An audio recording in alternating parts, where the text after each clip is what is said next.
मिरज विकासासाठी नगरसेवक निरंजन आवटी यांची ठोस मागणी. आरोग्य केंद्र, संभाजी महाराज पुतळा ते गणेश तलाव सुशोभीकरणाचा प्रस्ताव. सांगली, मिरज आणि कुपवाड महापालिकेच्या नुकत्याच पार पडलेल्या आर्थिक बजेट महासभेत नगरसेवक निरंजन आवटी यांनी मिरज शहराच्या सर्वांगीण विकासासाठी विविध महत्त्वपूर्ण मागण्या मांडल्या. या मागण्यांकडे महापौर आणि आयुक्तांनी गांभीर्याने लक्ष देऊन आगामी बजेटकडे आवश्यक तरतूद करावी अशी विनंती त्यांनी केली. आवटी यांनी सर्वप्रथम मिरजमध्ये मोफत आरोग्य निदान केंद्र सुरू करण्याची मागणी केली. या केंद्रात रक्ताच्या विविध तपासण्या तसेच इतर आवश्यक आरोग्य चाचण्या नागरिकांना विनामूल्य उपलब्ध करून द्याव्यात, जेणेकरून सर्वसामान्यांना आरोग्य सेवेचा लाभ मिळेल, असे त्यांनी नमूद केले. तसेच मिरजमध्ये छत्रपती संभाजी महाराज यांचा भव्य पुतळा उभारण्यासाठी आर्थिक तरतूद करावी अशीही त्यांनी मागणी केली. शहराच्या ऐतिहासिक ओळखीला अधोरेखित करण्यासाठी हा उपक्रम महत्त्वाचा ठरेल असे त्यांनी सांगितले. याशिवाय गणेश तलावाचे सुशोभीकरण करून ते नागरिकांसाठी आकर्षणाचे केंद्र बनवावे अशीही सूचना त्यांनी केली.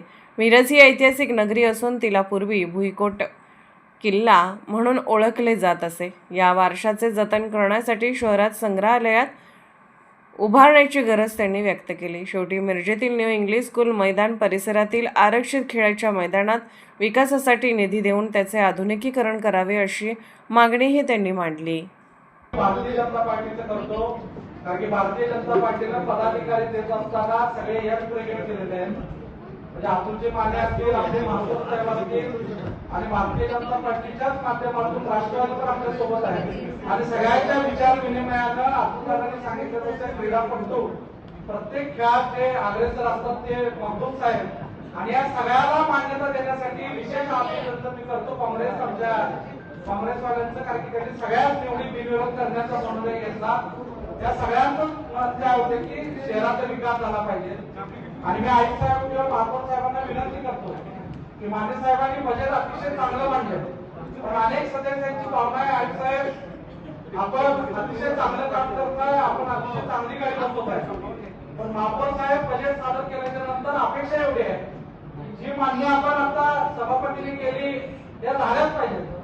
त्याच पद्धतीने माझी अनेक मागणी महापौर साहेब अशी आहे की आपण ड्रेनेज आणि पाण्यावरची विशेष सभा घेतली, त्याच पद्धतीने एखादी उत्पन्न वाढीवर विशेष सभा घ्यावी, कारण की उत्पन्न वाढ झाल्याशिवाय अधिकाराने आपल्याला खर्ची टाकता येणार नाही पाहिजे. त्याच पद्धतीनं आयुक्त साहेब सगळ्या 2 वर्ष 2.5 वर्ष महापालिकेमध्ये गॅप पडलाय, कामाचा भरपूर आलेख पेंडिंग आमच्या सगळ्यांच्या ह्याच्यात आहे, वार्डात आहे, आणि सगळ्यांनी आश्वासन दिलंय.